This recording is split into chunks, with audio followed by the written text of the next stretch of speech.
Hi, welcome. I'm Tom, your host, and this is the DROPCAST Movie Poster Podcast Interview Edition.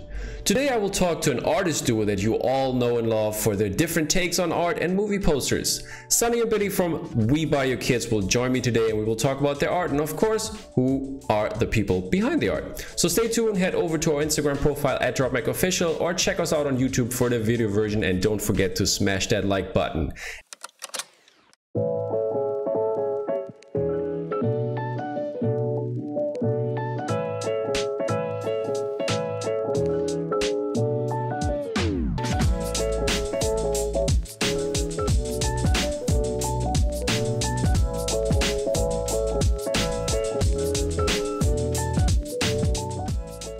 And now let's welcome the two. Hey Sunny, hey Biddy, how are you doing today? Hi, Tom. Good, Tom. I'm so glad this was so easy for us to just slide straight into this interview. It's fantastic. Yeah, glad that you like it. I mean, this is how we always do. Like, you know, have the cool introduction, and hope I do you proud with what I'm saying. Well, yeah, I'm going to put it in our top 3 introductions of all time. So that's, yeah, good stuff, Perfect. man. Well I'll done. take that. Biddy, did you like it too? I enjoyed it. Thank you. Yes. Glad. You're very welcome. First question before we gonna get into the good stuff. You both are in the same house, but we have 2 different video sources. Why do you do it separately? Well, we've done the whole working out of the same office thing, but now, you know, we're a little bit older. We work out of our house, and, you know, we thought we'd treat ourselves to our own offices. So, and It's amazing. I'll never work in the same amazing. room as him again. No, It's so good. So, no, I grumble too much. oh, okay. He plays so much metal. He does. Well, there's too much Star Wars in my office as well. Oh, so, okay. you know, I think we can both. I mean, Yeah. I know that, but in my office there is only, I have three Star Wars posters. Oh no, never mind. I got 3, 4, 5, 6, 7 Star Wars posters. Eight Star Wars posters up right now. So It's more as Biddy calls them, my little dollies. oh So, yeah. Yeah, your little My dolly collection. my little dolly collection is all in the living room. So, but I got the child. I got Grogu over here. He's standing there. The life size sideshow. Oh, really? Yeah, Oh, wow. yeah. That's a crazy story. You probably haven't seen it, but I did an unboxing when I finally got it, and I dropped the base. It's like a very heavy base for it's like I don't know 6-7 kilos or whatever, and I dropped it on my toe. Oh, nasty. Yeah, I kept it cool, the show must go on style. Didn't realize, and it just hurt pretty bad, and I didn't realize. And then like after like I don't know 7 or 8 minutes, I looked to the side. I was like, wait, there's blood on the floor, and there was blood all over. My toe was bleeding. The nail was totally cracked, and but I almost back to my normal nail again. That's fine. That's good, man. I mean, you should have brutal. spiced that up a little bit and said the toe had been severed. Yeah, I was but- ready for 7 too. And you're bleeding out, but you just had to get that unboxing done. Yeah, you know? exactly. This basically what I did, because I didn't mention it to anybody. I was like, oh, there's blood. Oh, okay, people. I think I need to go now. I think you've seen all, so bye. And then I took care of the toe, so nobody noticed. And I'm telling the story afterwards, and people watching this part, and then they realize what happened actually. You just save that for the blooper reel. Yeah, right? I should have. I mean, it was an Instagram live, so I think I don't have a recording of that. It's just the part that I did record. But yeah, fun stuff with that. Paying for your hobby. Yeah, it is. Yeah, you got to pay to play sometimes. And yeah, like every time I'm doing unboxing now, people are like, yeah, don't drop anything on toe, please. They're gonna make fun of me now. It's okay. That's what I get, I guess. You need some steel toe boots. Yeah, next time I should.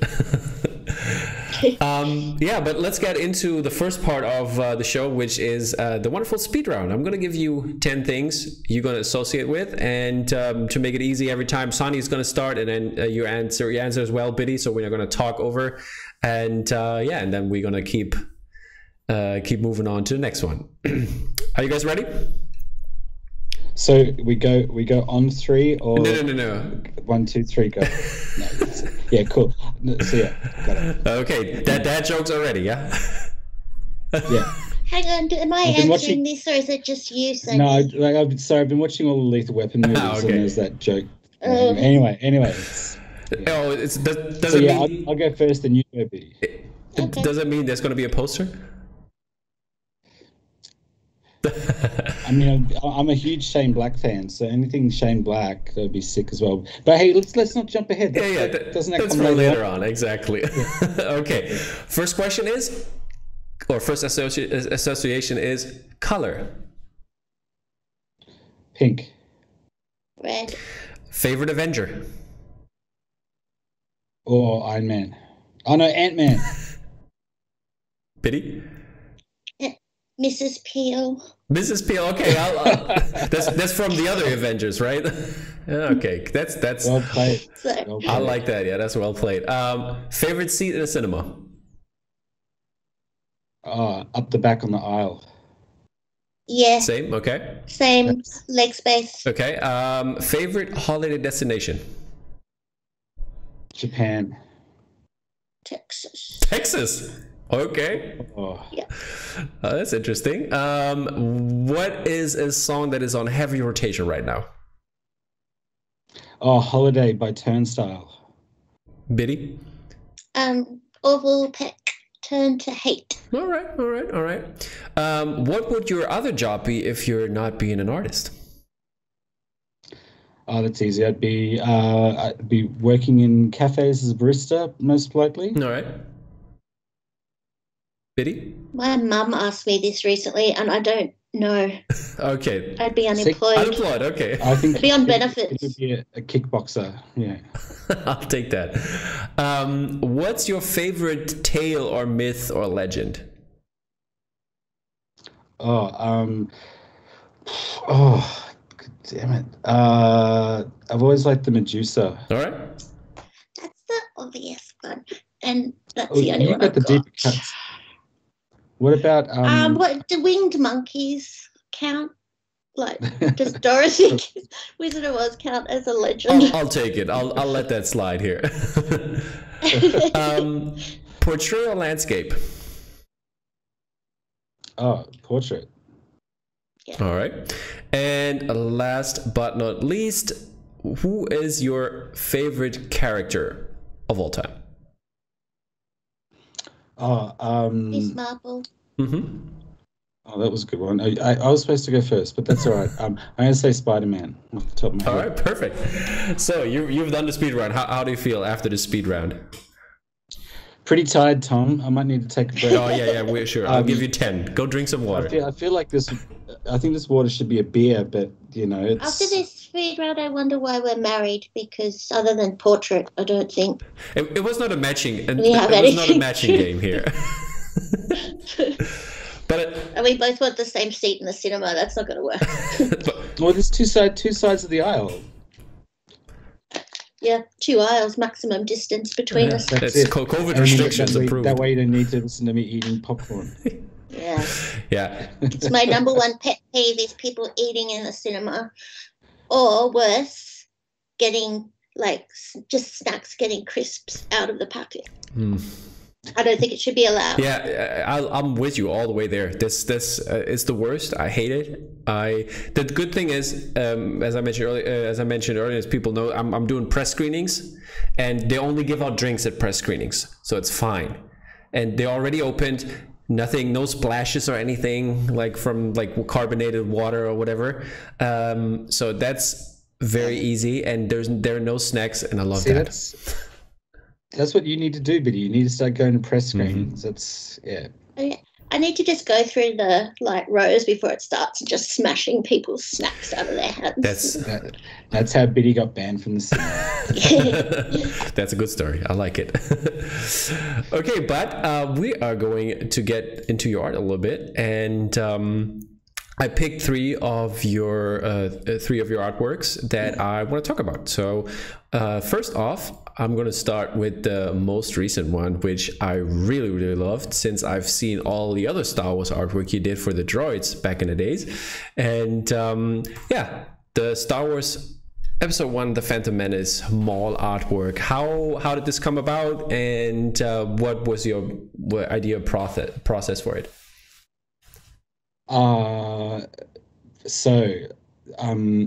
The guys at Mundo emailed us and asked if we'd like to do it, and it's one of those things. They've asked us in the past what we'd like to do, and I'm just such a Star Wars stan that I always just wanted to do that. So I guess when they came to us, I don't know. Yeah, they came to us and said, "Do you want to do this?" I'm like, "Yes, of course." So then it was like the pressure was on to sort of come up with something, and like we'd been doing this, we'd already been doing these pieces for Star Wars and for Disney, for Insta and their socials and stuff, and a lot of that stuff had already sort of been sort of character based, and it's like, for me, the biggest part of Star Wars are the characters, and it was like such an easy thing to just sort of latch onto, and something we could just pour all of our energy into, as opposed to trying to come up with something like invoking a scene or trying to come up with a new composition, because a lot of people have done these things before. So that's what we sort of pitched to Mundo, and they were into it, and we threw quite a lot of sketches at them in terms of characters and compositions and things like that, until we sort of stuck that landing, and then that sort of had to go to Lucasfilm and then get approved, and there was feedback and XYZ. So that's how that came about. But it really was just, I guess, sending those vibes out to the universe that we could kind of get to work on something like that too. And like, we feel super, super stoked that Mondo let us have first crack at the prequels as well. So, episode 1 was awesome. Lockdown, Sonny went into a super Star Wars kind of coma, like cuddled up with Star Wars for months. Like, he just watched it and read it and played it, and it's kind of saved you through that little times. And he was doing paintings himself. So do you want me to show some of them? Sonny's. Sure. Yeah. Can you just Sure, we wait. And Billy, what was did you contribute to the Star Wars piece as well, or was it just Sonny? Well, I color them all in. Okay. So he sketch my render. So he I basically, once the pose and stuff was all approved, I just turn it into the final. Is that always your work process, or does it change sometimes? Oh, nice. That's it, generally. Scarif Trooper, nice. We used to pass sketches backwards and forwards a lot more in the past, but actually when we started working for Mondo, Sonny's sketches got better.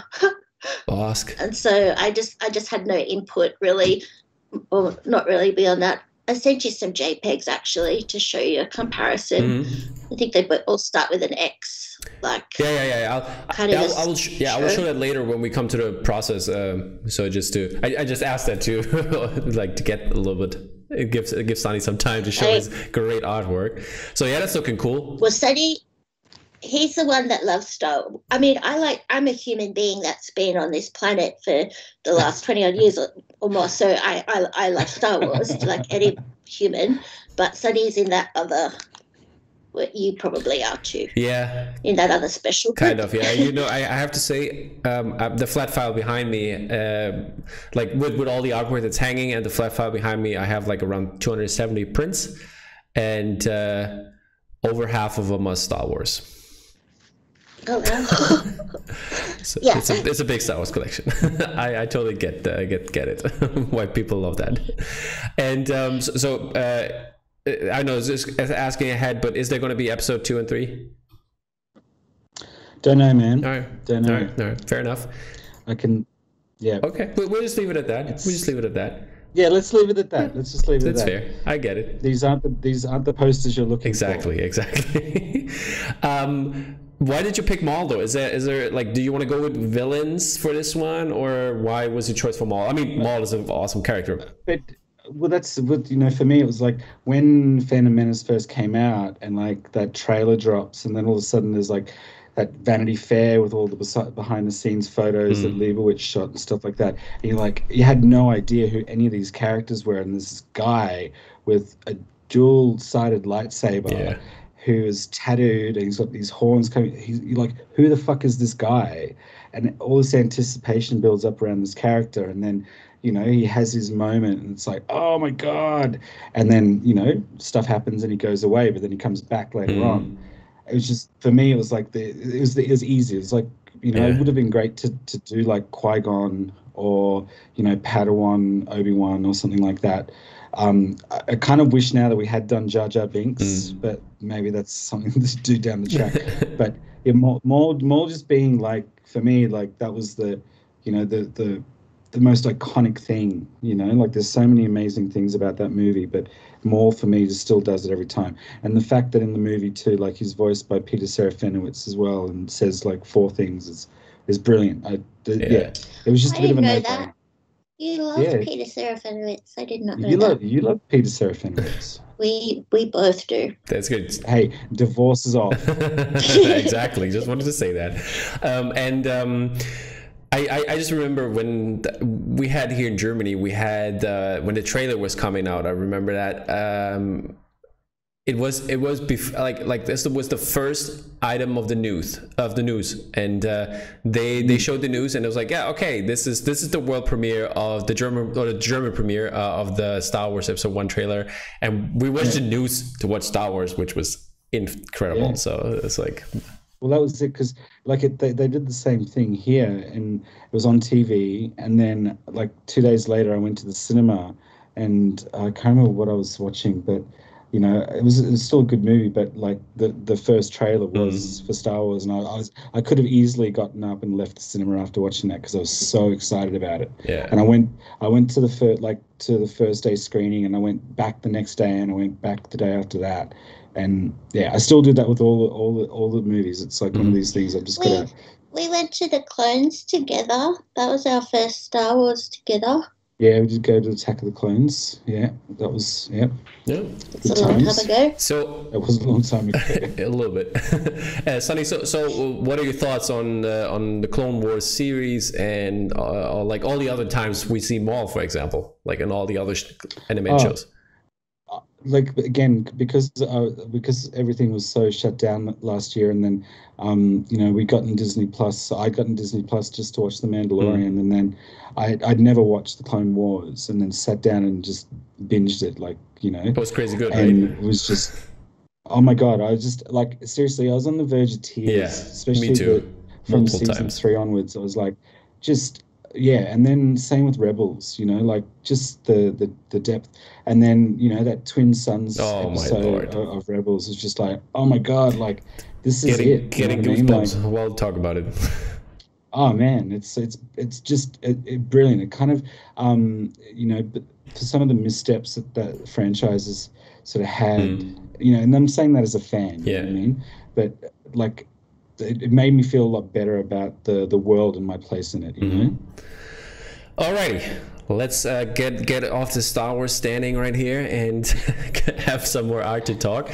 One of the things that I really love that you have been doing is the Frank Lloyd Wright series, and you did 2 great prints for them, but we are going to talk about the latest one from that series, which is the Samuel Freeman house. How did this happen? How did you get involved with the Frank Lloyd Wright and Spoke Art collab? Ken. Did you? Yeah, Ken. I know. Yeah, Ken has been on the show. So yeah. Oh, cool. Ken from Hashimoto. He's great. He just emailed us, and we're like, what a great opportunity. Kind of, I mean, kind of just always surprised if anyone asked us to do anything, and he's just been really lovely, and we got to just pick. We chose Samuel Freeman House. It's kind of in the same vein as the Hollyhock House, I think was the first one we did. Yeah. And I like them because they're spooky, and I was completely misguided in that I was watching that documentary about the girl whose dad is the doctor that's probably the guy that killed the Black Dahlia. Okay, yeah. Does that make sense to you, Sonny? Yes. Something the night or something. And that was set in a building that when I saw the Hollyhock house, I was like, oh yeah, that's like shit went down in that building. But it didn't, because I was wrong. Wrong building. But yeah, that's why we chose it. Again, it was just something different. And again, you'll probably hear us say this throughout the chat, but we always feel very lucky and honored to get thrown these amazing opportunities, like the given the chance to just draw something iconic as these houses is amazing. And again, then to be, to do something with Spoke is really awesome as well, because those guys do amazing work. Ken's an amazing curator and a gallerist. And then, all the other artists that were part of those shows as well. It's just like, you kind of pinch yourself from time to time that these things come along, and all you want to do is make good work. And to be completely honest, like, Biddy really took both these posters and just really drove them. And I think that's why people have really responded well to these posters too, because they're a little bit different from what else is out there as well. But like, Biddy really drives these have ones. Fun doing it more like just patterns and structure and composition without a human in it is always fun for me. Yeah, if it's basically buildings and architectures, or just a series of lines and dots, which is all I do as well. Yeah, so it's really fun. great. I love the series, and I have most of series 1 and series 2, and I have them in my living room, and I try to switch them out multiple times to reflect this architecture stuff, because I really love Frank Lloyd Wright. He's like a great architect in my opinion, and so I love seeing that this series has been made, and I would love to see even other great architects that have done great buildings to reflect it. It's such a great idea that he had to do it. Yeah, and it's nice to sort of step out of that pop culture world for a second as well. You know what I mean? It's sort of it's kind of like akin to the National Parks series. You know what I mean? Like, you have done. So again, you have done stuff for that as well, right? No, not yet. No, we haven't. I think. Yeah, if there were Australian national parks, maybe, but it feels a little bit weird to do something that's so iconically American as an Australian. That's true. Yeah, I get you. Yeah. So, but maybe in the future, I don't know if they are gonna do some other parks, or maybe if you visit a park in the States that you really like, and then maybe some of the skate parks that I visited in America. There you go. But yeah.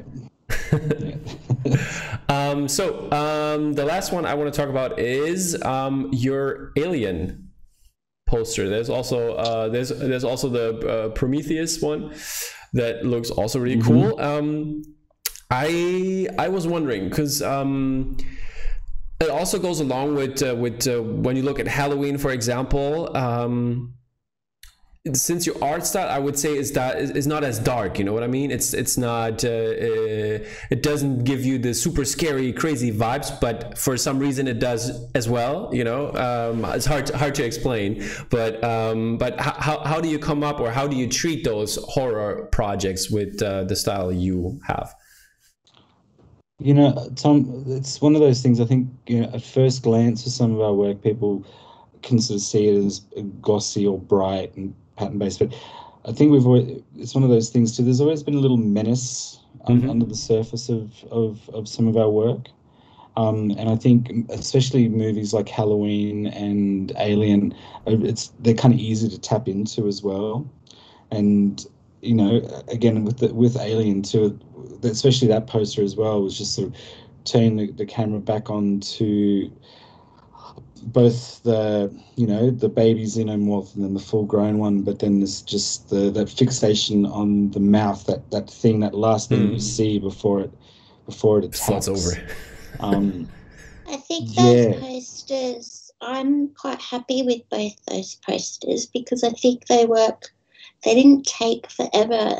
We didn't have to torture them to death. Like, so Sunny's sketch was really simple, and they got done quite quickly, and the energy is maintained. All right. Like, very often you torture something to death, and then you have certain feelings about it, but it comes through in what you see as well. Whereas that Alien one and the Halloween one were just like blah, Like, Yeah. that's how they got made. That was a good That's what black. they look like. Everybody wanted those. Halloween sort of existed as a sketch for a while before we actually got asked to do the poster, and I'd actually started to do a painting of that on a large sheet of paper, and then when we got asked to do that, we sort of put together a few different things because we'd thrown a few things at Mundo for Halloween in the past, but they'd never really stuck. Whereas this one, I think, I don't know, and again, it was Biddy taking the sketch and just really working it up, and that's sort of what. There's two parts to what we do too, and none of our work would be around if neither of us was involved. You know what I mean? But this one really, Biddy really brought it home too, because I think that the palette on Halloween especially was a bit different to other iterations. Yeah, totally. And don't get me wrong, there's been some. Yeah. Well, but then those posters are not our usual palette because usually I make everything pink and red. But the green on Alien too, I think. Yeah, so basically I should just stop. What? I should be doing more green. Green's good, and that's the other thing too. Like the palette on Aliens really stripped back. There's not a lot of colors, and that's the other thing too. Like we don't really like to throw heaps and heaps of colors at things, even though I say that. Silver on that one. Did we put silver on that one? There's silver on it, yeah. Oh. Green and silver and black. Yeah, there's black on it. It's like grayish. Yeah, there's probably silver grayish.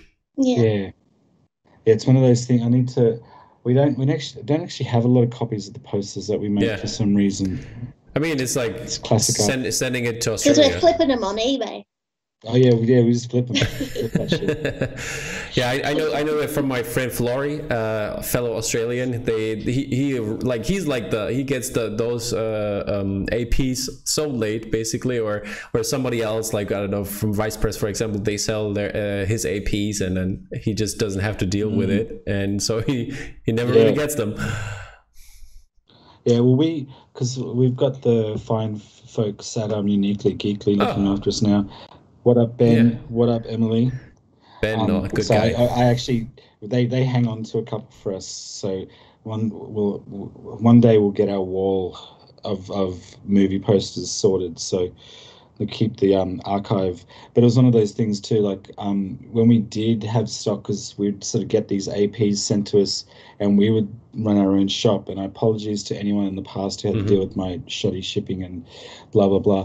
But yeah, the one thing that I wish that I hadn't never put up on the shop was our very first Mundo poster for The Shining, because I'm pretty sure I got scammed by some flipper in the UK, and I had no idea how that scene worked. But he bought 4 of them, and then claimed that one had got damaged, so I had to send him my sole copy.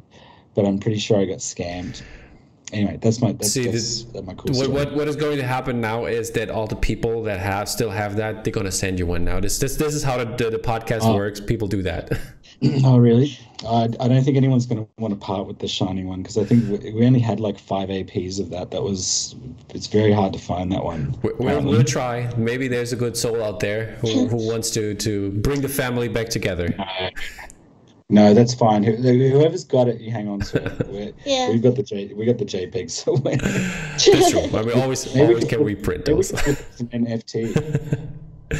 Alrighty. So this is for the poster section that I want to talk about. So we got a little bit of a glimpse of how you work and what those projects that I really, really enjoy are about. And let's get into you a little bit more. I mean, you probably studied classical art at some university before you got into this hobby. Is that right? Or what was your career path in that direction? I kind of failed high school, started to repeat, and then went to art school, and then dropped out of that, and then way to go. Started work, and then worked at an art gallery, and then Biddy and I met, and then we started making art together. That's the really condensed version, but Biddy's story is way cooler. Biddy, let's hear your version. I don't think it's cool. I dropped out of uni studying graphic design, then I dropped out of TAFE studying graphic design, then I got a job as a graphic designer. That is not interesting at all. I mean, why? I just learned it on the job. Is there a reason? Why did you drop out? Or both of you? I mean, Oh, because I'm a terrible student. That's okay. the long and I short. was the But I was the Ducks in my high school, and then I failed uni. I couldn't get through TAFE. I just I don't know. I think I should have had a year off or something, but we couldn't afford to really do that. I mean, But And I'm gonna say people didn't understand my shit. You know what I mean? I was just, you know, I was on another level. ahead of time. You're too ahead of time. avant-garde, man. Yeah, the people weren't ready for my shit. No, but it was like, I didn't apply myself. I was too young. It's one of those things. I don't regret, but I wish that I'd finished, you know, one of those things. So. We got asked recently. We had to go and do a talk at Enmore TAFE, which was the TAFE that I like. So TAFE is like a didn't finish. Yeah. And I was looking around for the old illustration teacher from 20, 30 years ago who dissed my shit. And did you rub it in their faces? No, they weren't there. Yeah. Oh no, but she'd again, probably be 107 by now. Okay. It was a nice honor to be asked to go and do this thing, like give this talk at this really prestigious school in Australia, you know, and you know, we were upfront about the fact that we'd both dropped out of our respective TAFE or college courses at the time. And I think we did acknowledge the fact that we wished we hadn't finished it. But, you know, I guess the other part of that as well is that, like, you do all these other things in life, and somehow you fall into what it is you're meant to be doing, you know. Yeah.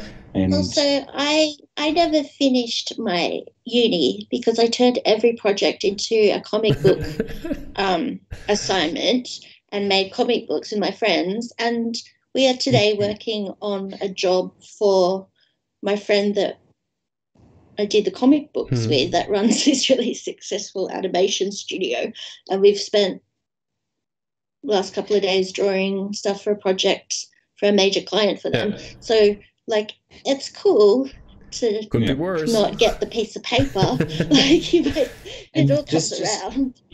But also too, Tom, and that what I just said before can come off as really flippant and stuff like that. It's like, you know, again, we've been very lucky and we've made the most of these opportunities, and not everyone gets those opportunities. That's the thing we need to be very mindful of, and that's why I think we don't take this for granted at all. Do you know what I mean? It's like, but Biddy and I meeting is the catalyst for all this stuff happening, and just, you know, hard work and trying to be good people as well. You got to be pretty fluid with everything that comes your way. If something doesn't work out, you've got to be able to jump on something or just go and not be too set. I think plans can be really restrictive. Yeah, totally. In a way. I mean, first off, I have to say, sad from the point that you dropped out, because I'm a teacher in my day job, so always sad to see somebody go, but always trying to keep them in school. But on the other hand, it's basically like, you know, dropping out of college. I mean, that's what NBA, NFL stars, that's what they all did. So basically, you're the NFL, NBA stars of the art world. So. Got to the league early. Yeah, but I don't know, like someone like Ken Taylor's an NBA star, you know what I mean? But that guy finished high school, he finished college, you know. We're the bad influence, we're the bad role models. He's NBA star, Emmy nominee. Yep. MVP. No, he's an Emmy Award nominee. Emmy, I guess he is. Yeah, he got awarded, like, for the credits for that Lovecraft show. Oh, okay. That's nice. Didn't know that. Pretty cool. That's good to know. Interesting. And then on the news here, they had to think about the Emmys, were there any Australians in the Emmy? And I stood up and shouted at my TV because they didn't say Kim. Oh, that's not nice. Yeah. They suck. Indeed, it does. But you guys gave me some real images from your younger selves, and we're going to start off with Biddy. What is that picture about? Tell me some details. It's really tiny. It's I don't have any pictures from uni except this one. That's the first picture untagged in on Facebook, which is me smoking out the front of the design building in pajamas. So. And is that basically like right before you dropped out, or? Yeah, that's what I did while the classes were going on. Okay, I see. It's like smoking my durries out the front. having a chat to the people coming in and out. That's how it works in the art world. And Sonny, you got one too. Where's this one taken, and what's the story behind it? Is it the one with me with like the bowl cut? Yeah, exactly. Cardigan on. So that's taken at my parents' house like the year after I dropped out, and I was about to move to Sydney. So it was like the day before I moved to Sydney, which is another, because I was living in Queensland at the time, which is the state on the northeast of the country. And yeah, that's another catalyst too. It's just like getting away from the small coastal town that I lived in and moving to the big smoke, you know. Queensland is like Australia's Florida. Okay. Yeah. I see. Yeah. Old people. Is that it? And oranges? Oh, yeah, old people and oranges? And the weather is nice and stuff, yeah. It's very hot. Okay. Yeah. And there's lots of things that kill you as well. Oh, that's not good. But if you were going to go, it'd be great to be taken out by a shark wrestling, a crocodile wrestling a jellyfish, and then you're in the middle there in some sort of weird death sandwich. We have some old textbooks, but like for the English department of our school, for I think Australia is in the 9th grade. They always teach that. They always teach like an animal section with like sharks, jellyfishes, crocodiles, and all the fun stuff. So it's like, yeah. So what grades do you teach, Tom? I teach basically 7th to 13th grade. We have 13th grade is the last grade here in Germany. For some schools, not all of them, but 12th or 13th. And yeah, so I can teach basically in those grades. Amazing. That's awesome. Yeah, much respect. Thank you. To you as a teacher. It's a really undervalued job, you know. Yeah, it's. I mean, when I compare it to other countries, I feel like in Germany they actually do something, but they do in general the education system or the money they spend on the education system could be more compared to other stuff. For example, when COVID started, they didn't have like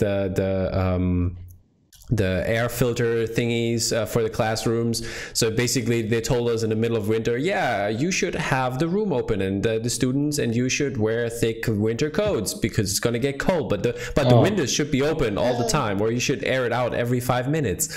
And it's like super ridiculous. So wow, did you I've heard it gets cold in Germany. It does. It was pretty cold. So you actually have to wear a thick winter coat to survive that. And if you have the window open, and like we have long hallways and the doors are always open. So it's like the hallway is like basically outside.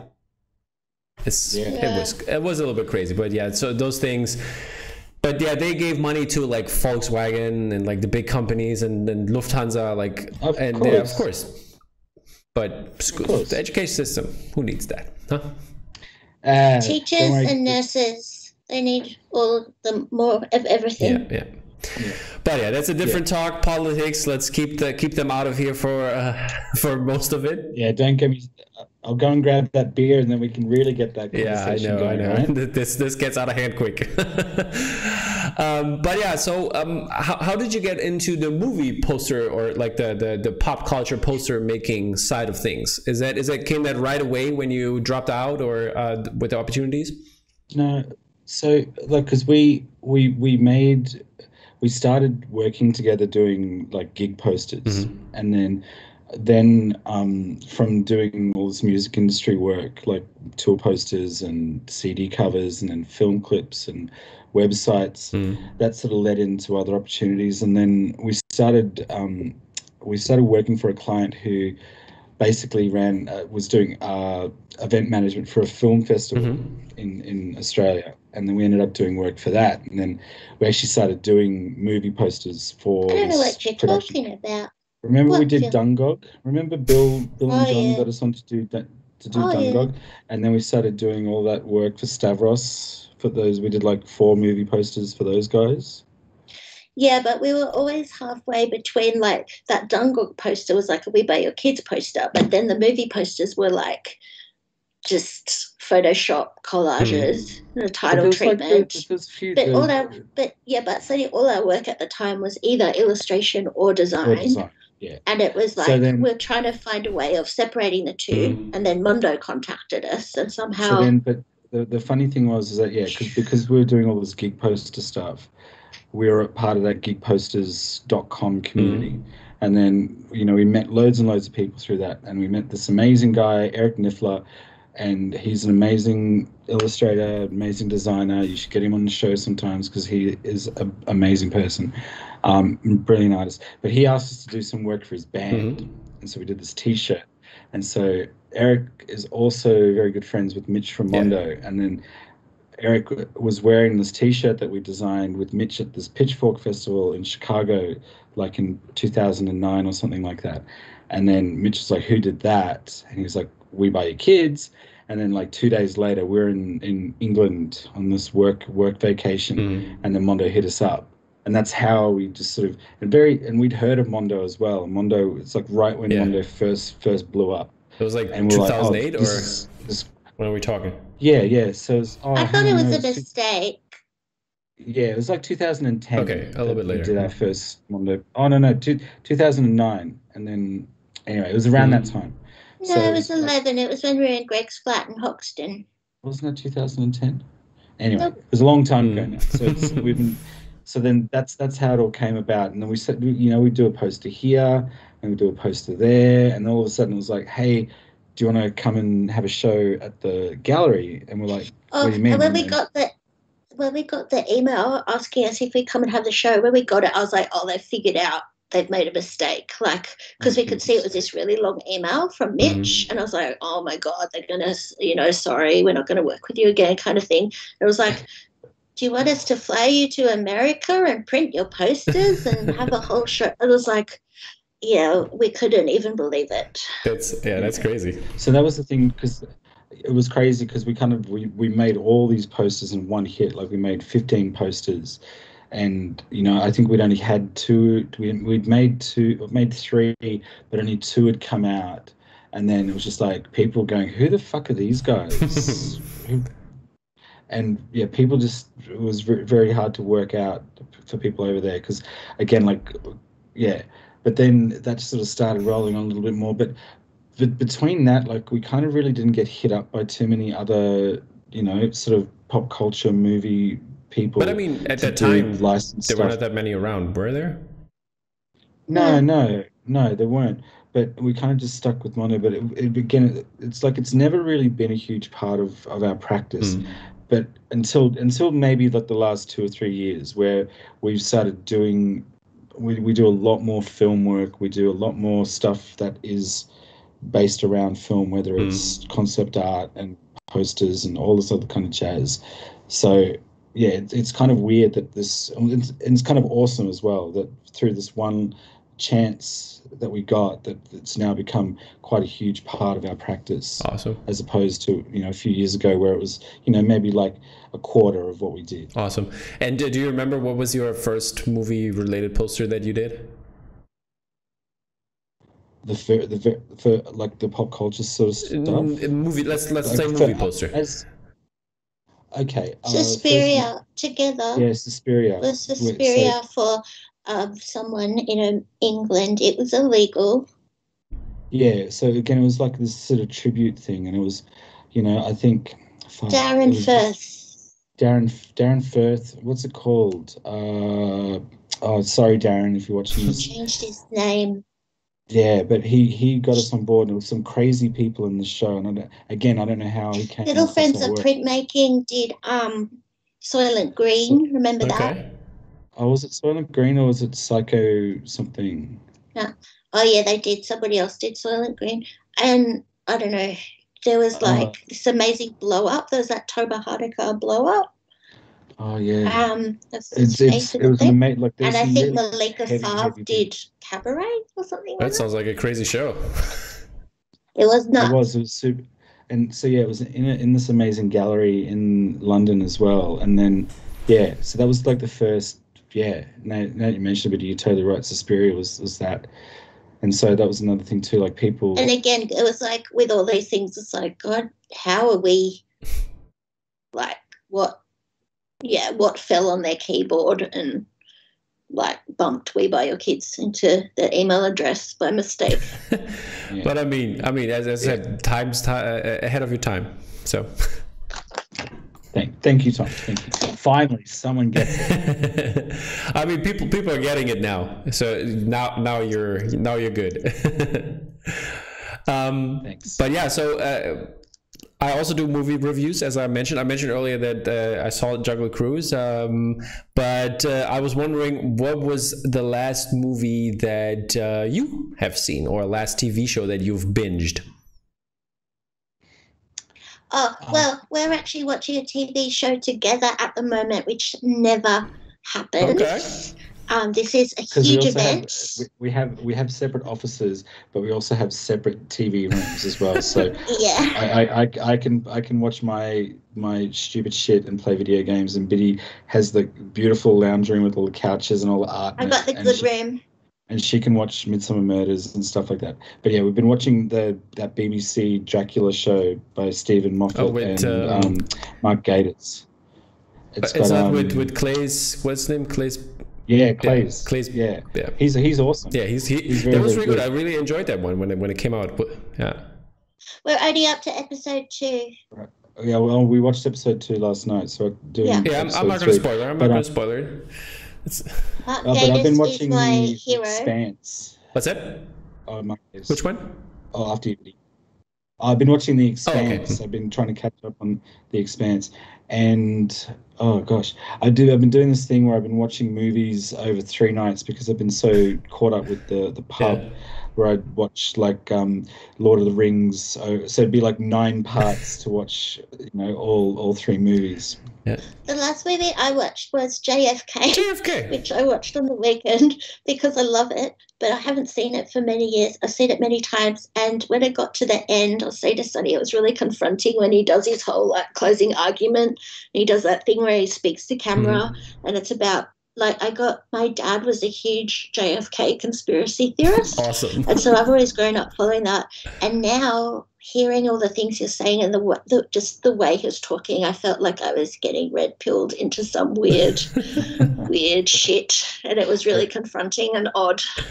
Oh, speaking about getting red-pilled, I'm about halfway through Battlefield Earth as well, which might be the best movie ever made. I'm not sure. My taste has gone out the window these days. It's that COVID lockdown taste. Man, I'll watch anything. I'll watch a dog taking a shit. Yep. But by the way, before I get to ask, I wanted to ask the whole time, are you into the NBA and basketball? Me? Because I'm seeing the dude. No. Oh, okay. I hate basketball. I love it. And we go for Spurs. Yeah, we go for the Spurs. So that was one of the best things about last year. Did you cry about that Popovich lost to Australia, or did you were good about it? Man, this is one of the things. It's great. As a kid, the dream team in America being #1 in basketball, but it's this amazing thing where the rest of the world's caught up. You know what I mean? Like the fact that we can legitimately beat America. And the French team can beat America, and I think Germany was really unlucky to lose the other night. I think because they've got some amazing talent as well. And they did pretty well, and it's great. It's great for the game. It's really, really even good. Without Dennis Schroeder, the LA player. So they did good. Yeah. That's really good, right? And I think that's what's been so exciting to see. And it's the fact that Slovenia just had that blowout game, and Luka Doncic is easily one of the best players in the world. It's amazing. It's great for the game. Yeah. It makes things more exciting. And I think once you have a dynasty like that too, and I just think. Yeah, it's a truly world game. And that's why I'm so passionate about it. Finally we're at that level that basketball from all over the world is considered as good basketball and not. And then imagine if other countries would have the support that America is getting when it comes to basketball, in terms of coaches and practice facilities and stuff like that. Well, that's the thing too. like in Australia, like the NBL, our national competition, is this great seeding ground for the next generation of NBA talent, whether they're Australian or they're college students or people who've missed out on the draft. They come and play a season or two here, and it's an exciting, tough competition. And then they're able to go and make their chops in the NBA by the hard work that they put in, whether it is playing in Europe or playing in China or playing in Australia. You know, it's great. It's really, really good. Yeah, before we get back to movies, I wanted to get your thoughts on the 3-on-3 that it's in the Olympics now, and like this system. Do you like the 3-on-3 as well, or just? 3-on-3. I mean, that's how I play basketball. Okay, perfect. I think 3-on-3 is awesome. I haven't caught any of it yet. I mean, the only things I've watched so far have been the men's basketball and the men's and women's skateboarding. That's the only things that I've watched so far. Yeah, I mean, but yes, I mean, the 3-on-3 is really fun. I really like it. Since it's only like most of the time like around 20 minutes, and it's like very fast and like a different kind of basketball. It's fun. Well, it's like anything, any kind of sport that works in a condensed format. It's like rugby sevens, right? And because rugby's a very, tactical game, but it can also be quite slow. Whereas if you've got these condensed, smaller teams, the energy's there and it's more bang, bang, bang, and the tempo's there. Same with 3-on-3. I dig it. So yeah, when you come to Europe and visit, we're gonna play some ball. All right, deal. How tall are you? 190. Okay, yeah, probably. Yeah, that's great. Awesome. Mr. 173 over here. You're gonna go point guard, that's fine. Yeah, that'll be fine. That's fine. I'll shoot from deep. It's easy. So yeah, let's get back to some movies. What are some movies that you're really looking forward to that you really want to watch that are coming out soon? Is there anything you... Did you want to take that one? I want to see I don't know who's making it, but it's got Colin Firth in it, and they're making a movie of The Staircase with Michael Peterson. Is that the the murder? Yeah, is that the one where he pushed his wife down the stairs and there was also the Netflix documentary, right? Yeah, Netflix. Yeah, the first bit is really great. Okay. Yeah. The actual... Wasn't it like documentary from like something is amazing. I think it's some French guys did it. Okay. Yeah. And I think it's astounding, and I'm here for Owl Attack Theory. All right. Yeah, Owl Attack. And Colin Firth, whatever. I haven't been to like a theater since last year, but I'm really looking forward to the Suicide Squad. I'd love for everything to kind of go back to normal here, that we can actually go to a cinema, and I would love to see that on the big screen. Yeah, me too. It's going to be exciting. It looks batshit crazy, and yeah, I'm all about that. Peacemaker. Oh, hang on. John Cena's character, and I'm all about King Shark. So yeah, Stallone. Yeah, it's so good. Yeah, so good. I love the posters that they turned out. I love that James Gunn, like he's been a big poster head. So love that he is like doing the poster world a favor in giving good posters out there and giving people the jobs. Yeah, no, totally. And I mean those posters for that movie have all been really, really good, because some of those things just. A lot of those big tentpole movies just can be so formulaic when it comes to the key art. It's always refreshing to see someone, take a chance on how they promo their movies, whether it's through design or through illustration. And yeah, those ones they look like fun, and it makes me want to go and see the movie, which is the point of any poster too. Exactly. It's meant to just make you interested and ask questions. What is this? I should go and see this. This looks great. Exactly. And speaking of movies, what are your favorite movies? We're going to start with Sunny, and then Biddy's going to get the second shot. All right. So I think because we answered these questions, and I'm going to say Jaws is one of my all-time what's the real movies. answer here? Look, I don't know, man, there's so many things. It's like, but I really wanted to say the Naked Gun 2.5, The Smell of Fear. Like I love that movie. I've seen that movie a million times as well. And that's definitely something I'd love. I think we might have pitched that at Mundo like a million years ago, but I don't think that no one in their right mind wants a poster for those movies. Private commission. Private commission. Yeah. But oh man, there's just too many. And I'll say one thing, and obviously I love Star Wars, and obviously I love Star Trek. I love heaps and heaps of sci-fi. I love heaps of horror. I want to sit down and watch that Raw movie again because that was nice, right? Yeah, Raw's amazing. Oh. You know, just so much stuff, and it's kind of easy to get overwhelmed with how much stuff there actually is to watch.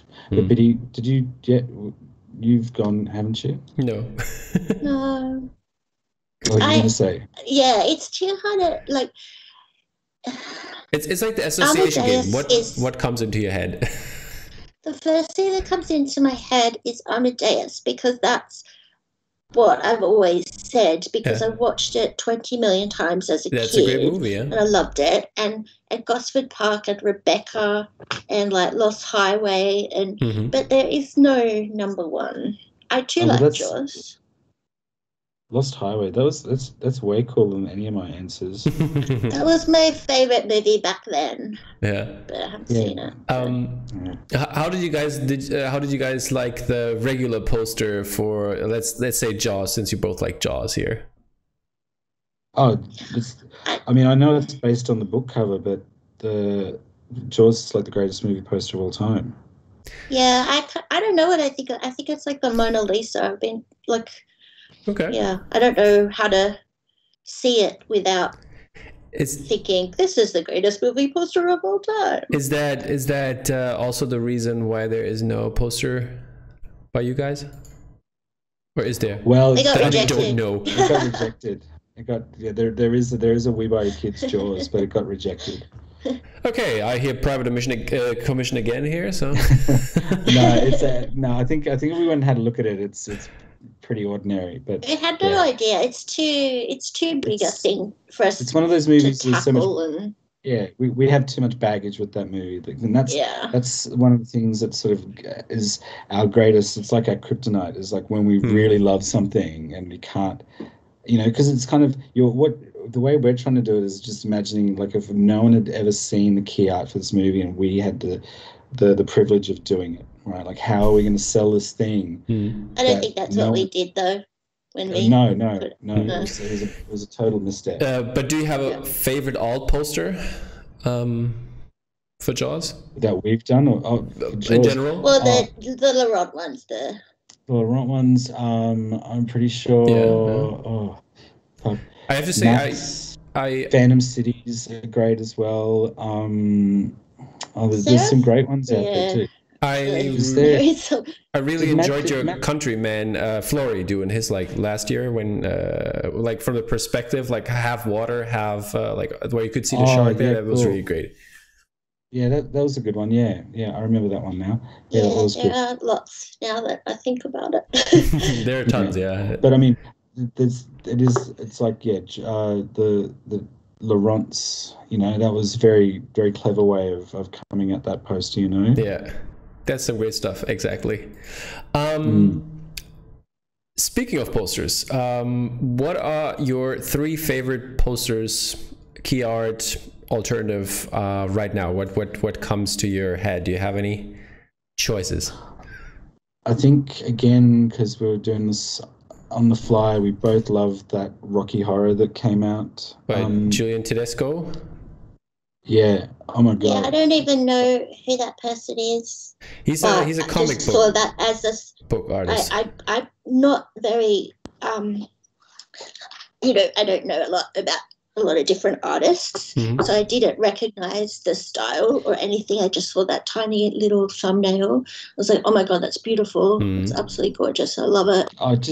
There's something I think it sums everything up about that movie too and about that character, because it's also just super respectful, like super respectful, but it's also super sexy as well. It's really fucking sexy. I love it. Yeah. It's everything's so hammy, with that film and the takes on it, and that brought something quite sort of dignified to it, and I love it. Yeah, it's really just, and that's one of those things too. Like when you see so many sort of technically tight rendered things, but when you see something like that, just it's this perfect balance between, you know, a little bit of stylized, but then just beautifully rendered, and it's so strong. Everything about that poster rules. Yeah, it's got that vibe. It's got that energy in it. Like it's got a perfect capture of a moment. Yeah, it's almost sort of the same thing with that. I keep forgetting the Korean artist's name who did Halloween a few years ago, and there's something just that poster is brilliant. It's so creepy. It's so sweet, but it's just like it's creepy as. Yeah, I love it. And that's those other things too. Like when an artist can kind of just throw something like a curveball at something, you know, that's got such weight behind it. And another thing too, it's like Rory's graduate poster. Yeah. Like that for me is just, yeah, that's again like taking something, you know, maybe not a lot of people have ever done like alternative art for it, but just that's an all-time poster. Everything about that poster is just on point. I have to say, I love his that came out yesterday, that was presented by A24 for Lamb. That's by Rory. Oh, did he do that? He did do that, yeah. Oh, right, cool. And there's going to be a print, I heard. So right, you know what, that reminded me of that James Jean art for Mother from a few years ago. There's something very similar about that composition. That's not a slide at all, but that, yeah, that's what I mean. It's what our Silence of the Lambs poster is supposed to be, but so wildly different. But it's the shot that like Hannibal Lecter is sketching in his cell. Yeah, but that Lamb poster and that Mother poster are good examples of what I was saying before about when filmmakers and studios actually just take a chance on something different with their key art, you know what I mean? And like, A24 is doing a good job on that, like giving artists a chance to do something cool, and they turned out some really cool posters. Like the Green Knight stuff is also really great, and the Green Knight stuff's amazing. It's so good. I really want to see that movie. So yeah, I want to see that and Suicide Squad. Of course. I've seen it, so it's really amazing, and I'm gonna see it again. So it's really good. The Green Knight? Yeah. Oh, awesome. Yeah. Any others you want to shout out here? Any posters you... When the first thing that went in my brain with that question, and again, it's a question you can't answer because you can't really have a favourite, but it's the Portrait of a Lady on Fire one that Akiko is Akiko, she's such a gem. Akiko needs all the shout outs because she is. I can't believe how good that poster is. Yeah, it's crazy, right? And how much it's a woman's poster of a woman's film about women. And there's nothing like it. That's one of those posters I wish I made. Spot on.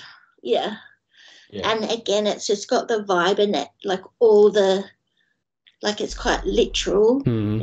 It's also got the little hidden visual gag, which I usually don't like actually quite dislike that usually, but it's just spot on. It's so perfect, and it's just got all the like extreme just emotion in it, and not every other poster I've seen for it sort of has some twee thing, like period costume kind of take on it, whereas that's just that's as unrelenting as the movie was. Yeah, so good. It's such an incredible poster. I love also her the art book she gave out, Akiko-matic, where all her art is in, and it's incredible. Right.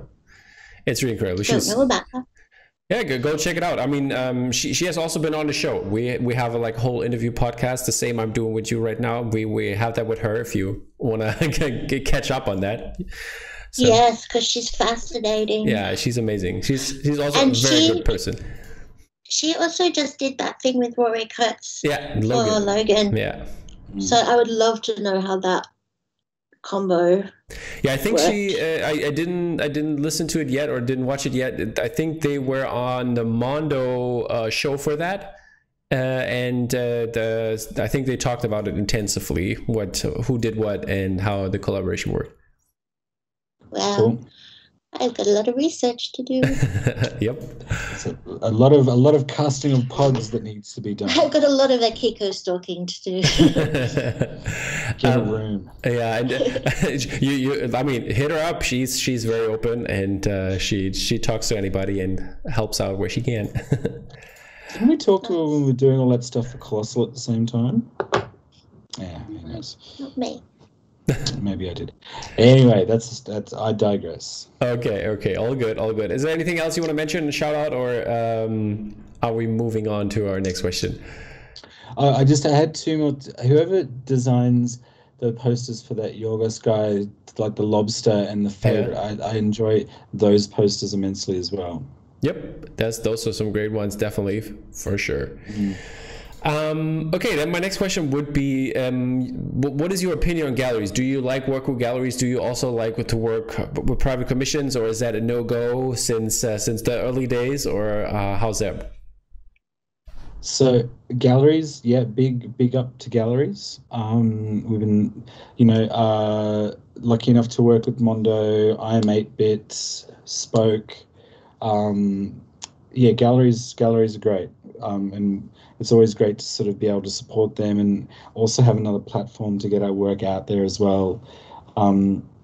Obviously, like I'm represented by a gallery here in Australia for my painting and stuff like that. Mm-hmm. And shout out to Nina and Ed and China Heights for all of their support. But yeah, they're great. It's great having another outlet for what it is that we do, because we primarily live in a commercial sense. That's what we do. So it's nice to have these opportunities to make stuff that's outside of those constraints. I don't. Yeah, well, you will soon, love. Like, that's the thing. Like, but he doesn't do it. I like more commercial endings. You just getting paid. That paper. Getting that paper.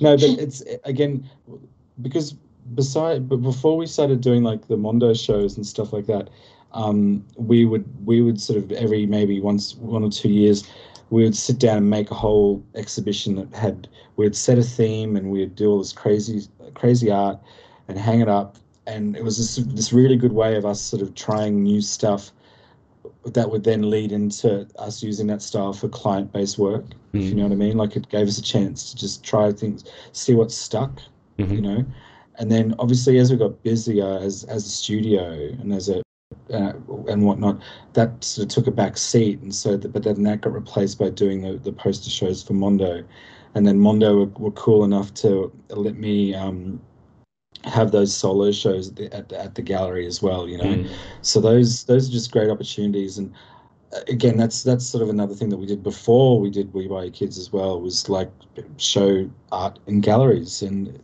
that's before becoming illustrators. That's all I wanted to do, is just to have my work in galleries. So Sunny's the art side and I'm not. That's okay. I love art, but I don't want to make it. Yes. Yeah, that's fair enough. I mean, I love art, but I don't want to make it. Yeah. No, but I think galleries are important, and I hope that we can get things back to a point where we can go and do those things again. I am feeling a little bit removed from those sort of things at the moment too, especially the fact that all the calamity that's going on in Australia right now with COVID and whatnot. Yeah. So I am looking forward to that day when we can just get back to normal, or whatever the new normal is going to be. Yeah.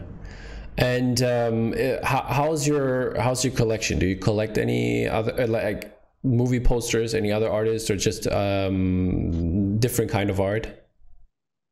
I collect Agatha Christie covers. All right. So that's how moldy old books. That's how the Black Dragon press thing happened, right? Kind of a little bit obsessed with Agatha Christie, even though I never read them. Okay. I like the book covers and I like the TV like adaptations. Did James did you tell James that you wanted to do Agatha Christie, or did he just come to you? He told me to put a picture up on my Instagram after I watched the BBC did a what is it, a witness for the prosecution. It had like Toby Jones in it and Kim Cattrall. It was so good. I did a picture and then James asked me. But we've got like we do collect, and like there's a couple of photos that I sent through. Like there's that Alex Party gummo, and there's this amazing Japanese scanners one sheet, and then MondoCon's been really great to sort of get art by some of our favorite living artists, and then we're lucky enough to have some great paintings in our house too by various people. Lucky enough to have like some Cleon Peterson and stuff like that, and Mark Whalen, and I sent you a photo that's like 2 blackberries sipping out of a Pepsi Max can, and that was my birthday present from Sunny, and that was a commission from an artist called Tully Moore, and he does these commissions where he charges it at the same hourly rate as the fruit and veg shop he works at. And he does these trompe l'oeil compositions with fruit and veg. Okay, that's cool. Depending on your favorite foods. And Sonny got me Pepsi Max and berries. That's so nice. I really like that. So I take it that's your favorite fruit then, Biddy? One of them. It's one of the only foods that won't kill me eventually. And so berries are very good for you. Sorry, Sonny. But I just realised too, Tom, that I kind of skipped over part of your question before about commissions. Was that part of the gallery question before? I mean, that was like either or do you do both, or don't you like do private commissions? That was going in this direction, yeah. Do you mind if I sure go ahead, sure, no worries. Because it was one of those things that we used to get asked from time to time to do these commissions, and we'd sort of tend to say no because we sort of didn't want to, I guess, jeopardize any of those. We weren't really sure how they worked. The not licensing part of it, right? Yeah, but then we've done how many have we done now, Bid? Like 2. We've done a couple now. I don't know. I'm so late on one of these commissions. I feel sick, like I want to vomit. Because I should be working on it right now. But a really dear friend of ours asked us to do these commissions, and dear friend, I'm sorry. I'll get back to it. Yes, dear friend, we'll have it wrapped up soon. But he kind of made the process a lot easier as well. You know what I mean? So, and we still get asked to sort of do these things, but it's one of those things. It's just balancing up time is the biggest thing for us, and it's great to see some of the stuff that does come out of those commission groups as well. So it's one of those things we'll do from time to time, but it will never be like a really big part of what we do. And I guess we need to get thrown something that's really kind of, something really makes us want to jump into that world again, if that makes sense. Totally.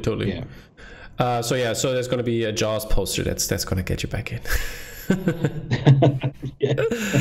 But we recently took on a commission that we felt really bad. We had to then apologize and not complete it because it was for a property that is already drawn, and we just didn't feel like we weren't happy. Sonny had ideas, but we just didn't think they were going to do it justice. So we actually had to step back and say, sorry, I just don't think, because people are investing in you to do that, but you kind of know if it's not going to work.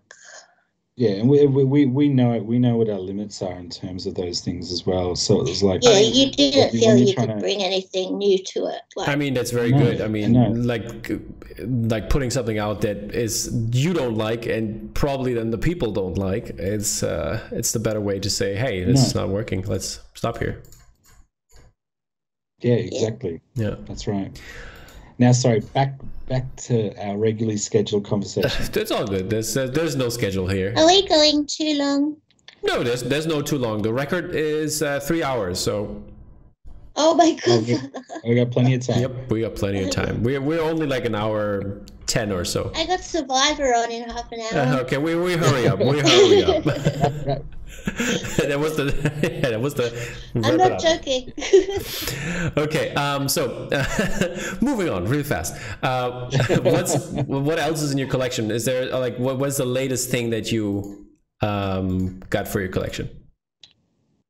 Well, I think I sent you a picture. It's not latest, but I think it's only been in a frame recently. Is this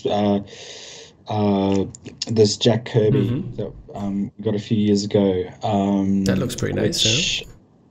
Yeah, pretty the happy. Galactus. That scanners. What's it for? It's for the I think it's for the story, the God of Light. Which I think was part of the Argo pitch or something like that. But yeah. So yes, we got it at Mundo. Yeah, got it at Mundo kind of a couple of years ago. But new. I think that the last thing poster-wise I bought. Drawing. What's that? I got a Leo Coit drawing. Leo Coit's this amazing Australian artist that we collect. But yeah, that Scanners one sheet. There was this amazing poster store in Tokyo, in Nakano Broadway, and they just have all these crazy Japanese versions of poster. But I was trying to find this grizzly one sheet, and it just was like the grizzly key art with the bear above the fire. But then it was just this huge big block of kanji above the bear. But then I saw that Scanners one, and I was like, oh damn, that's legit. I'd never seen that before, and it's brilliant in person. There's like all these crazy foils and neons and stuff like that. Awesome. Wow. But I feel like I bought something else. Oh, I got. Do you know the Harubi Yamaguchi book? I just looked. I bought that. Do you know another amazing artist named Ed Davis? He runs a clothing label called Brain Dead. I think I heard of that, but I'm not sure. So do they have that place on Fairfax now? Is that the same? Yeah, they've got that Brain Dead Studios down there, across the road from Supreme. But yeah, so I bought a print from him last year as well, which is really good. And yeah, I spend a bit too much money on his t-shirts. So, all right. Yeah. And is that also the latest one that you put up in the house, or is it in a flat file right now? It's in the flat file, which the flat file needs a good looking at, because there's like all these hidden gems. I'm pretty sure there's a couple of stouts in there that need to get framed up, and a bunch of Richie Beckett stuff. And it's kind of crazy, kind of going through these things and realizing, we got that. You know, I really had to beg Mundo to send me one of Sutphin's Devilmans a few years ago. So there's like that, and there's a bunch of like Rocking Jelly Bean stuff that we got from Jelly Bean, and just all this stuff. I want to build into our roof. Like there's a big attic space, so I thought we could build like a maze to get like maximum wall space. Yep. That sounds good to me. Hang everything. Yeah, I know the feeling of not having enough wall space. I might my office has just got just pictures of just sketches all up on the walls and stuff like that. That needs to be. I like you have behind you. There's a super homoerotic James Stewart Patrick Dune leather. Oh yeah, I do. I've got that Mike Giant. So this is crazy too. Do you know Mike Giant? Nope. I'm learning something new here. That's great.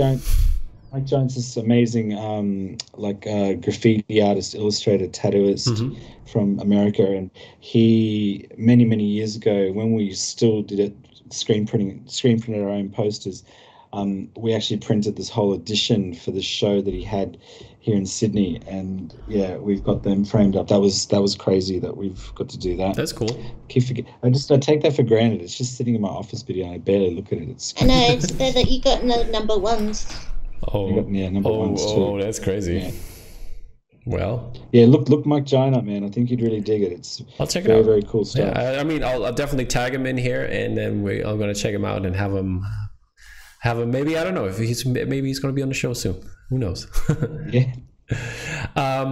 So I wondered, since we were talking about like all the art and what you put up, I wondered what's the desk looking like? What's the situation there? Well, there's normally it's more like a dumpster fire at our house. I have a photo. I'll put the photo up for the people to see, and then we're gonna get the real photo. Tom, I'm not going to show you my desk because it's littered with pens, drugs, medical ephemera, and bits of paper, and it's disgusting. Biddy does so much blow, it's out of control. It's a good description. We got the picture. I've had very bad toothache, and I have an array of medical assistants around me. Understandable. But what is weird is I'm not going to show you. And Mike Giant, that you were just talking about, he actually came to our house back in Sydney years ago with the gallerist, and I fanned out so bad I wouldn't let them inside because our house was too messy. So I made them wait on the doorstep while I went and got the prints and handed them over. Of course, why not? Terrible. Yeah, there was just way too much cocaine over the house. Yeah, let's not hear that. Let not Australian authorities hear that. No, no, but then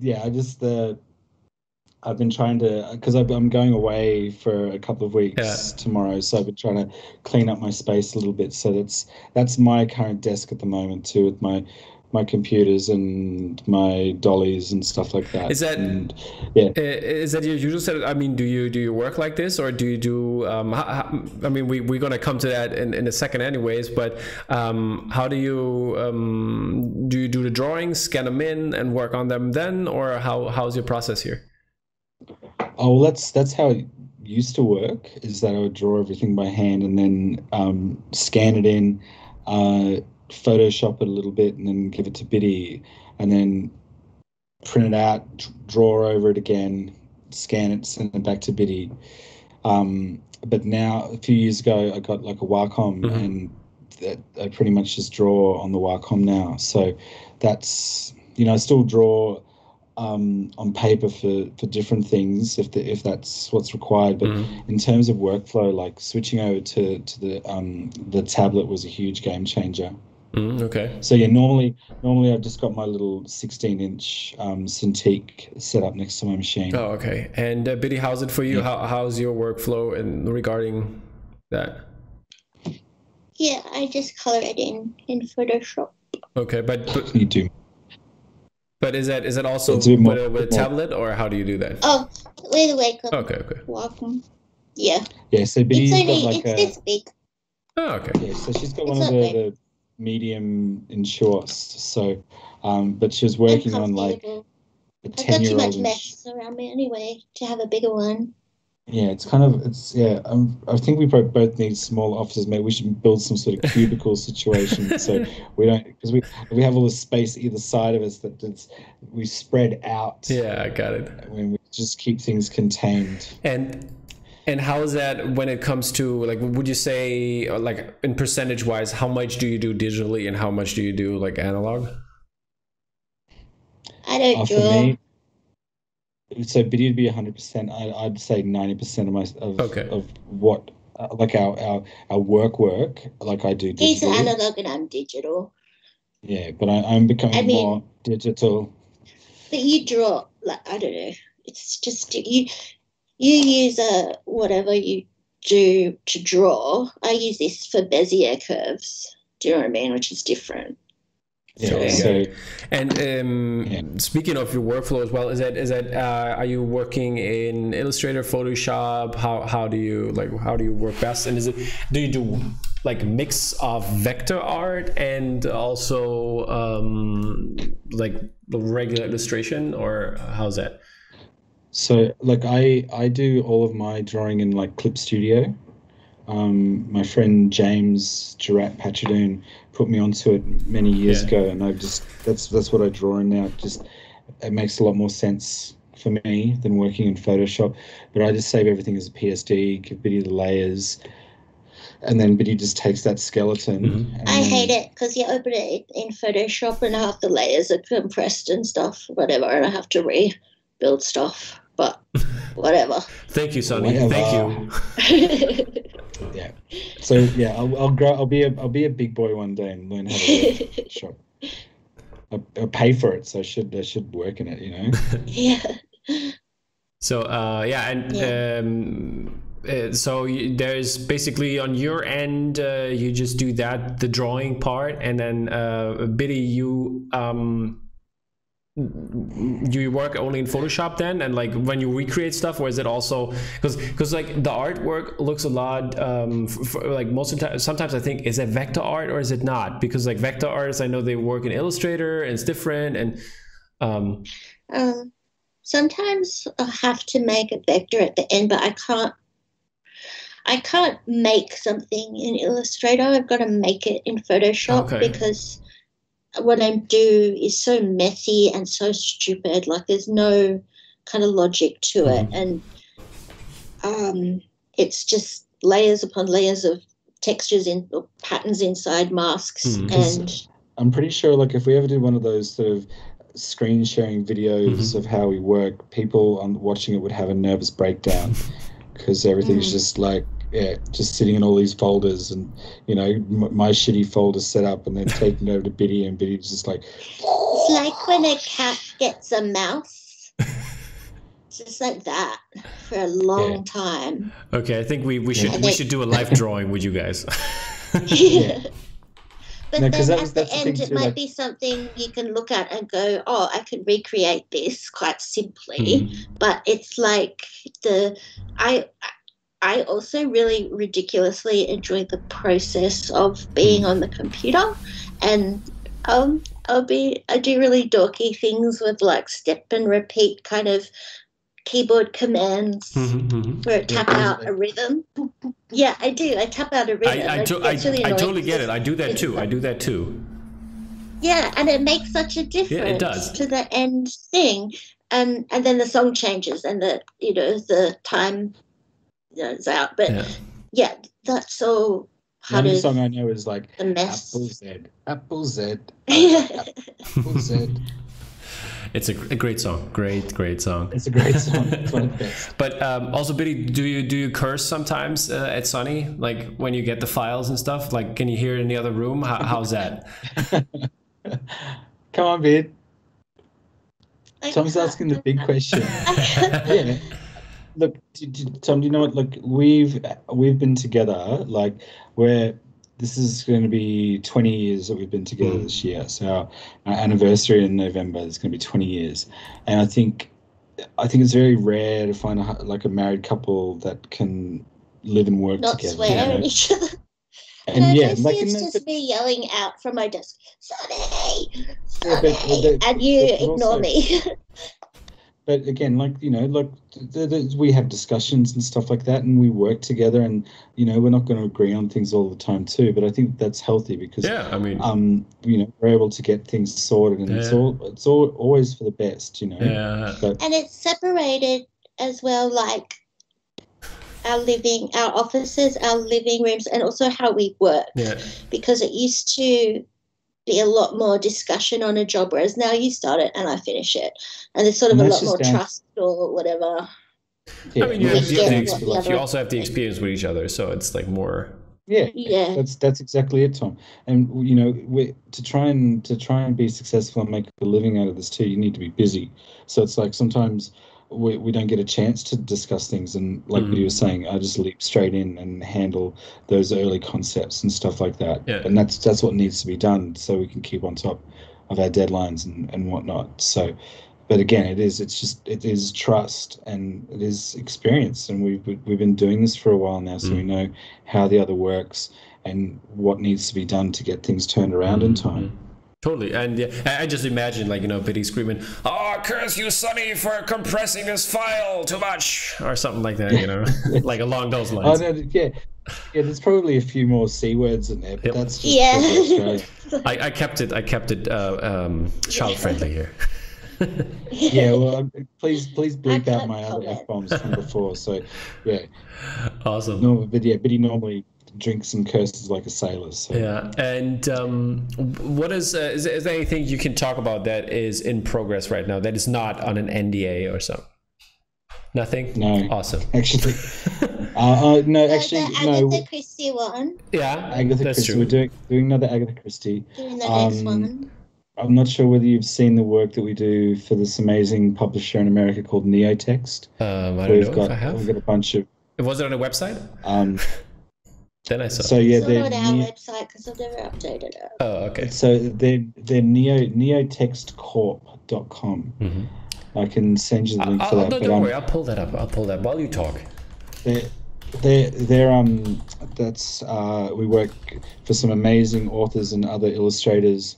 They do some fantastic work. So we're in the middle of a whole boatload of book covers for those guys. So I can't talk about anything specific because they haven't come out yet. But yeah, there might be some more posters. Okay. There might be some more posters. I can neither confirm nor deny. Obviously. And then, but a lot of this is the thing too, because what we do is so varied these days as well. Like we've got a couple of record covers coming out for some bands here in Australia. We've got some tour posters coming out later in the year for some people overseas. We're doing some work for some crazy other clients, which hopefully one day we'll be able to share, but some of those clients don't allow you to share the work, so it's a bit of a bummer sometimes. But yeah, we've got some cool stuff on the go. I just can't tell you much. All good. I totally get it. I'm trying to get something out of you. Biddy, yeah. I got nothing. Sorry. You got nothing? All good. Yeah. It's all fine. It's all fine. Don't worry about it.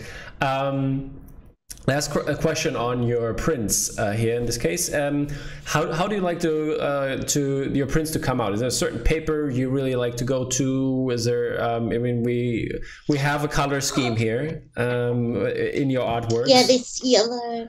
I think it's called Lemon Drop. Maybe. Okay. Yeah, I think I heard that one before. French paper. Yeah, I copied it off Tom Whalen. Oh, okay.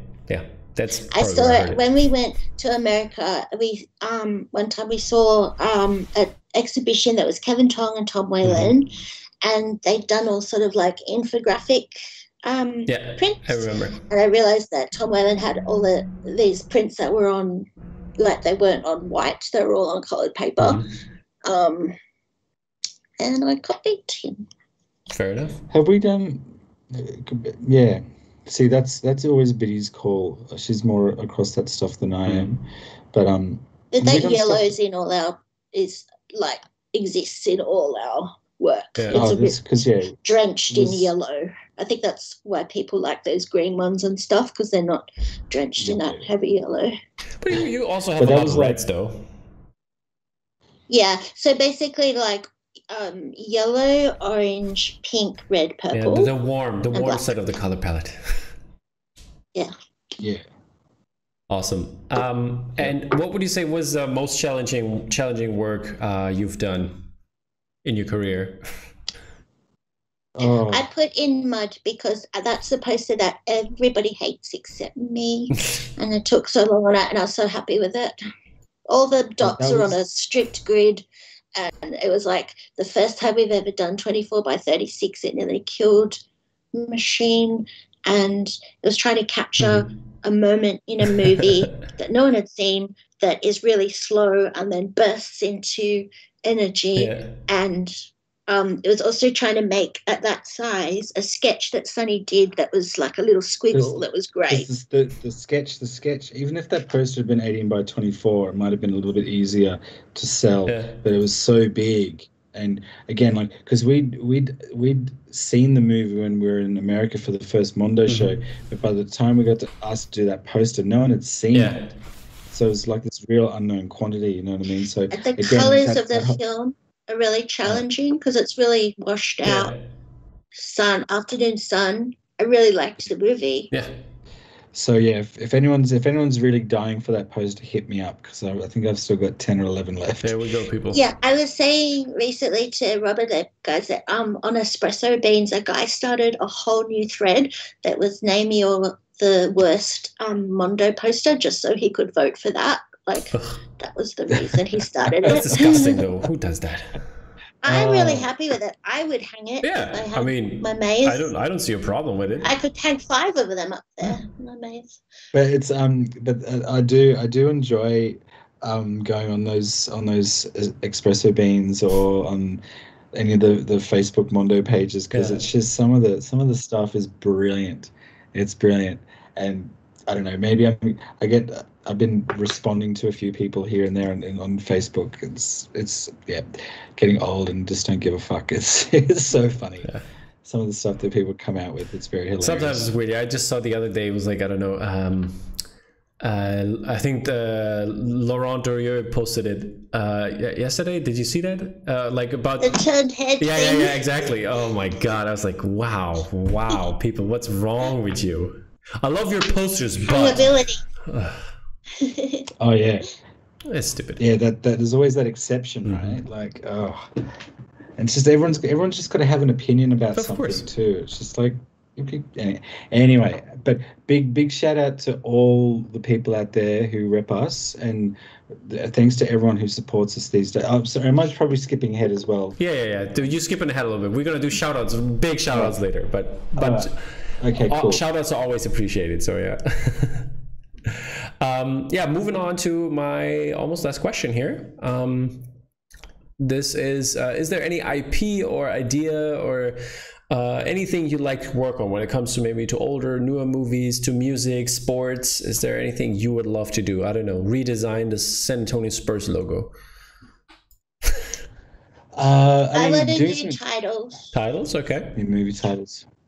Honestly, I'd love to explore the little world of concept art that we've been doing for films and whatnot the last little bit, because we've got, again, we'll probably never be able to show anyone what we've done, but that's definitely something I want to do more of. I find that quite exciting. But in terms of IP, not particularly. I think Star Wars is pretty much it. And I know that sounds really vanilla and whatnot, but from then it's just like what we get offered after that's exciting when we don't just sort of, because we haven't really asked to do anything besides Star Wars. So having those other things come to us is really kind of cool, and the surprise is nice. But yeah, I've maintained for years now that, and it comes back to your earlier question, that I want to collaborate with Mark Gatiss and do titles and sets and design for something he did. Yeah, that sounds good. I would love to see that. Good one, Bit. Me too. Also Noel Fielding. If you could get Noel Fielding, Mark Gatiss, and us in the same project, I would be so happy. Imagine if you did like a Matt Berry video clip. All right. God. A horror, bunch of good dreams. So people, the swarm, the people out there who see this, make it happen. People, hashtag it, do it. Hashtag, yeah, at Matt Berry for us. Exactly. Yeah. Okay, now we come to my favorite question, which is which classical or fine artist would you like to see make a film poster, and which movie or franchise would it be? Well, I put forward an artist named Jeffrey Smart, who does these really they're brilliant paintings. And again, this is just off the top of my head, which I think works. But he would have been great to do something like Drive or something like that, with these huge big open streetscapes. Fast and Furious. Yeah, exactly. You can pick any sort of Crash or something like that. Just. Yeah. Okay, that's cool. Baby Driver. That's cool. I'll dig that. Biddy? My immediate thought on that was Goya doing Black Swan, but then I thought better than that would be Otto Dix doing In Fabric by Peter Strickland, which actually has an amazing La Boca poster. But oh my god, I just love Otto Dix, and everything's so gnarly. And you said that Dix. Movie. It's a child-friendly show here. That's It's his name. I know. I know. Sorry. Oh, and I love Peter Strickland too, and I loved that film. It was hilarious and gruesome and hilarious. So yeah, that's some good And answers. guys, I like those. for everyone watching at home, you can definitely see who the brains of the operation is. Biddy's answers have been so good tonight. Indeed. I keep forgetting the beginning of my sentence of what I was saying. Where am I? Which drugs am I on today? Am I casting the pot, or is the pod casting me? Check the pink one or the white one. I've been drinking straight vodka. Daddy needs his medicine. Exactly. But what the people out there need is maybe some tips for beginners out there. Is there something when it comes to hardware, software, utensils, social media, I don't know, anything maybe that sticks out that you want to give to the followers? You're asking the wrong people. No, sorry, the most beautiful thing is Time Machine. Oh my god. Okay, time machines, yeah. That's Go get time machines, people. Huh? Yeah, Time Machine, back up. Yeah, Apple S. I don't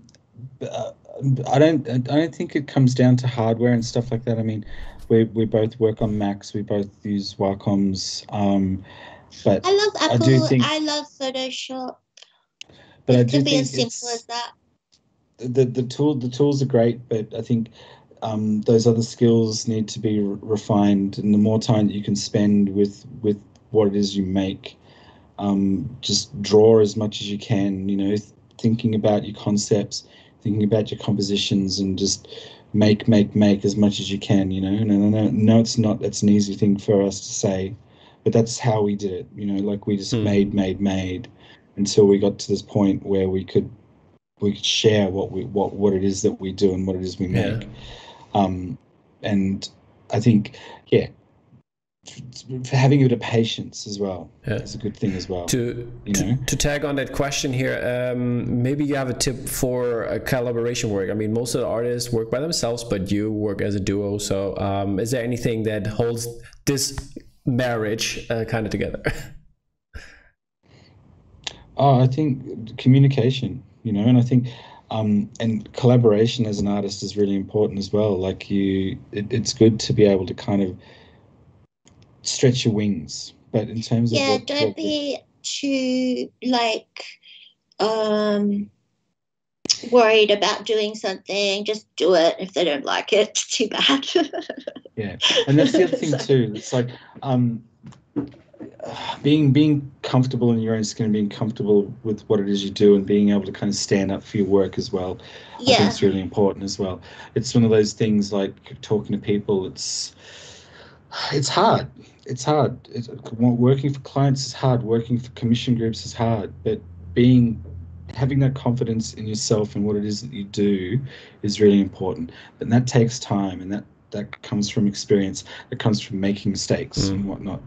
And the other thing too, and part of that ties back into this too, is like learning when to say no. It's like that whole thing about that commission where we had to pull our hat out of the ring, knowing what your limits are, knowing, sometimes that saying no is better than saying yes. Awesome. All right. I think that's some great advice you gave there. So no need to play it low here. Last but not least, it's your time to shine and do some shout outs to artists, friends, family, whoever you want to shout out. I don't know, you're the guy you met last night at the bar or whatever. Oh, and by the way, before I let you go, talk about the pub thing, because that's interesting. And where can people find you? So the pub's 2 blocks that way. It's 2 blocks down the road. The pub's called the Carrier's Arms. Lucky enough to be working with a gentleman named Ed Hattersley, who started doing coffee-related work for him last year, and we kind of talked our way into being the art directors for this pub. So we've done all the branding, help with the interior design, and we make all the art for it now. We do all the graphic design. So Biddy and I have been very, very busy with that the last 6 months. So that's been a nice distraction. So is that going to be We Buy Your Coffee then? maybe one day. But I think it's one of those things. It's like making time to prioritize what it is that we do and balance it out with these extracurricular activities as well. It's like when you're starting a new business too, it is quite time consuming, and you have to be there on the ground to make sure things are going to a point. But like I was saying before, there's been a few sort of speed bumps, and I'm going away for personal reasons in the next sort of day or two. So I'm stepping away from that for a few weeks, and that's going to give me enough time to sort of get back to what Biddy and I do together. And there needs to be a bit of balance between all these things. But yeah, I love hospitality. Say a great big shout out to Jeff Heidesuck, because he's been great. Yes, Jeff Heidesuck is our forever and all home. the Mundo people, always. Everyone in Austin, I love them. All the people, not just the people that work at Mundo, but all the people that you just talk to because you met them there and stuff. Yeah. And again, that comes back to that big shout out to the people, to the collectors, and everyone that's a part of the scene. Everyone that's welcomed us into the scene, everyone who's bought one of our posters or come and talk to us. Always have time for these people because they've got time for us, Anyone that's taken the time to say something nice, because so many people say something nasty, or I think most people, I just scroll on by. So it's like Sonny pointed out to me once, like, how many amazing things do you see that you just don't react or comment on, so for someone to take that moment to give you that good feedback. But that's the thing too. It's like we wouldn't be having this conversation today, Tom, if it wasn't for these people. Do you know what I mean? Because these amazing people from all over the world have embraced us and allowed us to become part of this thing, and therefore have given us all these amazing opportunities. You know what I mean? We've gotten to travel the world doing what we love to do. So can I please shout out to Ken Taylor, because he's our work husband. Sure. And Ken. we call him all the time. And also Kate Benazzi is another artist that I haven't spoken to for ages, but she's amazing. Shout out to our agents, the Jackie Winter Group as well. Shout out to Bianca and Aubrey, Lee and Jeremy. Love you guys. Those guys keep us busy and have always looked after us. That's a whole other conversation with those guys. But yeah, again, back to Mundo. Yeah, I think Biddy said it all. But Jenny Jones, Rob Jones, Mitch, Eric, JB, fucking. There's too many people. Yeah, there is. There's too many people. Just if you know us and you're listening to this, we love you, and you know that we're talking about you. Awesome. Mondo's just been the biggest thing in our life recently, our professional life, but also making really good friends. Yeah, that's awesome. That's great too. We're just eternally thankful for everything. Perfect. All righty. And last but not least, where can the people find you? Let them know websites. I put up your Instagram account, but what other media, social platform, whatever? So the Twitter is WBYKids, Instagram's WBYK. My personal one is Sunny Day Paint. Biddy's is Phantasmagoria. WBYK with an F, Phantasmagoria. WBYK.com.au is our web portal.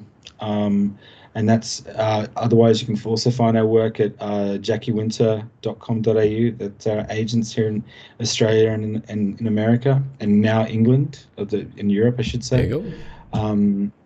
What else? Anything else? There's my OnlyFans page as well. What is on there? Are you painted naked? I mean, you got to pay to find out. That's the whole point. Yeah, you don't give that stuff away. Such a tease. Such a tease. No, that's why I go to the gym. You know what I mean? Like, yeah, you've never seen a 43-year-old man paint like I have. All right, perfect. Alrighty, guys. It's been such a pleasure to have you on the show and to talk to you. Thank you very much. I can't wait for the new stuff that is going to come out soon. And yeah, but maybe we'll have another chat for an elaborate view of your artwork, because that's the other side of the podcast we're doing, having like when the release comes out, talk about in detail process. But yeah. And Tom, just a big thank you to you too, because you have such a great show here. Thank you. It's honestly been something that I've been wanting to do for a while. So I really appreciate you letting us come on. Awesome, yeah. Just so much effort. Yeah, thank you. I mean, I appreciate it, and I love have artists on like you and give the community like a behind the scenes look, and get to know the people actually, and not just the art. So I think we accomplished that. You got that real behind the scenes look. Go to my OnlyFans. Exactly. So. That's the behind the scene look. Alrighty. Thank you so much, guys, and we'll see you soon. Take care. 6 minutes to Survivor.